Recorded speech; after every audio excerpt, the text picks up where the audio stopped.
চলতি বছরের শেষ দিকে নির্বাচন হতে পারে।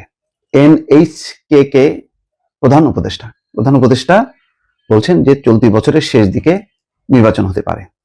ডক্টর মোহাম্মদ ইউনূসের এই বক্তব্যের মধ্য দিয়ে এটা হয়তো বিএনপির জন্য বেশ একটু আশার কথা। আরো যেসব রাজনৈতিক দল দ্রুত নির্বাচন চায় ন্যূনতম সংস্কার শেষে, তাদের জন্য বেশ আশাব্যঞ্জক। কিন্তু তিনি কিন্তু বলছেন যে হতে পারে, মানে একটা সম্ভাবনার কথা বলছেন। ডক্টর মোহাম্মদ ইউনূস জাতির উদ্দেশ্যে ভাষণে দুটি তারিখ দিয়েছিলেন, একটা হলো এই বছরের শেষ ডিসেম্বর, আর একটা হচ্ছে আগামী বছরের জুন। কিন্তু যারা সংস্কারের সমর্থক, যে রাজনৈতিক দলগুলো বা নতুন যে রাজনৈতিক দলগুলো হতে যাচ্ছে এমন শক্তিগুলোর, কিন্তু তারা সংস্কার বিচার এগুলো নিয়ে অনেক বেশি আশাবাদী, এবং তারা মনে করে এই সবগুলো শেষ করে তারপরে নির্বাচনে যাওয়া উচিত, যাতে আর ফ্যাসিবাদের মাথা চালা না দিতে পারে। আর বিএনপি বলছে যে নির্বাচন যত প্রলম্বিত হবে সমস্যা বাড়তে থাকবে। এই ঠেলাঠেলি বা এই মতদ্বৈততা কিন্তু চলছে।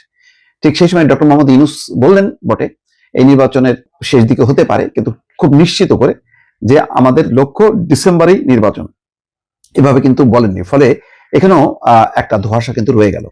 জাপান সরকারের NHK সম্প্রচার মাধ্যমকে দেওয়া এক বিশেষ সাক্ষাৎকারে এই কথা বলেন ডক্টর মোহাম্মদ ইউনূস। বুধবার তিনি ঢাকায় এই সাক্ষাৎকারটি দেন। তিনি কিভাবে দেশ পুনর্গঠনের পরিকল্পনা করছেন সেই সাক্ষাৎকারও তিনি বলেন। ছাত্র জনতার গণঅভ্যুত্থানে গত বছরের আগস্টে শেখ হাসিনা সরকারের পতন হয়।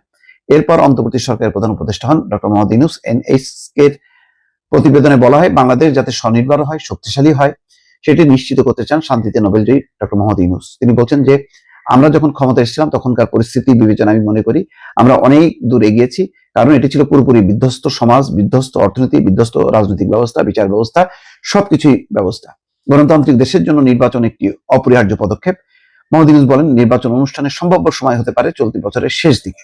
তিনি বলছেন, যখন নির্বাচন হবে যারা নির্বাচিত হয়ে সরকারে আসবে তারা কাজ করার জন্য খুব নিরাপদ ও দৃঢ় ভিত্তি পাবে। দেশের তরুণরা ভবিষ্যতে প্রভাবশালী হয়ে উঠবেন বলে আশা প্রকাশ করেন ডক্টর মোহাম্মদ ইউনূস।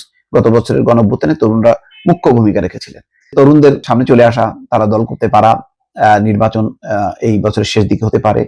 এখন যে চলমান যে পরিস্থিতি, যে সাম্প্রতিক যে ঘটনা ঘটলো 5ই ফেব্রুয়ারি দেশব্যাপী, এবং তারপর সেসব গুলো বিবেচনায় বোঝা যাচ্ছে যে আসলে অন্যান্য ইস্যুগুলো এমনভাবে সামনে আসছে যে নির্বাচনটা নিয়ে যে সবাই আয়োজন করবে, প্রস্তুতি নেবে, সেই বিষয়টা কিন্তু বারবার ধাক্কা খাচ্ছে।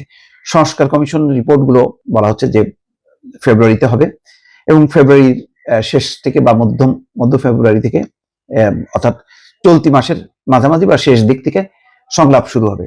সেই সংলাপ শেষ কবে হবে এবং নির্বাচনের ঠিক একেবারেই দিন তারিখ নির্দিষ্ট কবে হবে সেই বিষয়গুলো নিয়ে ধোঁয়াশা আছে, এবং সেগুলো নিয়ে কিন্তু বড় রাজনৈতিক দল বিশেষ করে বিএনপির মধ্যে নানাভাবে এটি প্রশ্ন, সন্দেহ, অনেক কিছু তাদের বক্তব্যে আসছে সামনে। সেগুলো সমাধান করা বা সেগুলোকে যাতে আর বাড়তে না পারে অবিশ্বাস, সন্দেহ, সেটা দূর করার মতন এখনো দৃশ্যমান কোনো পদক্ষেপ কিন্তু দেখা যাচ্ছে না। দর্শক, ভালো থাকবেন।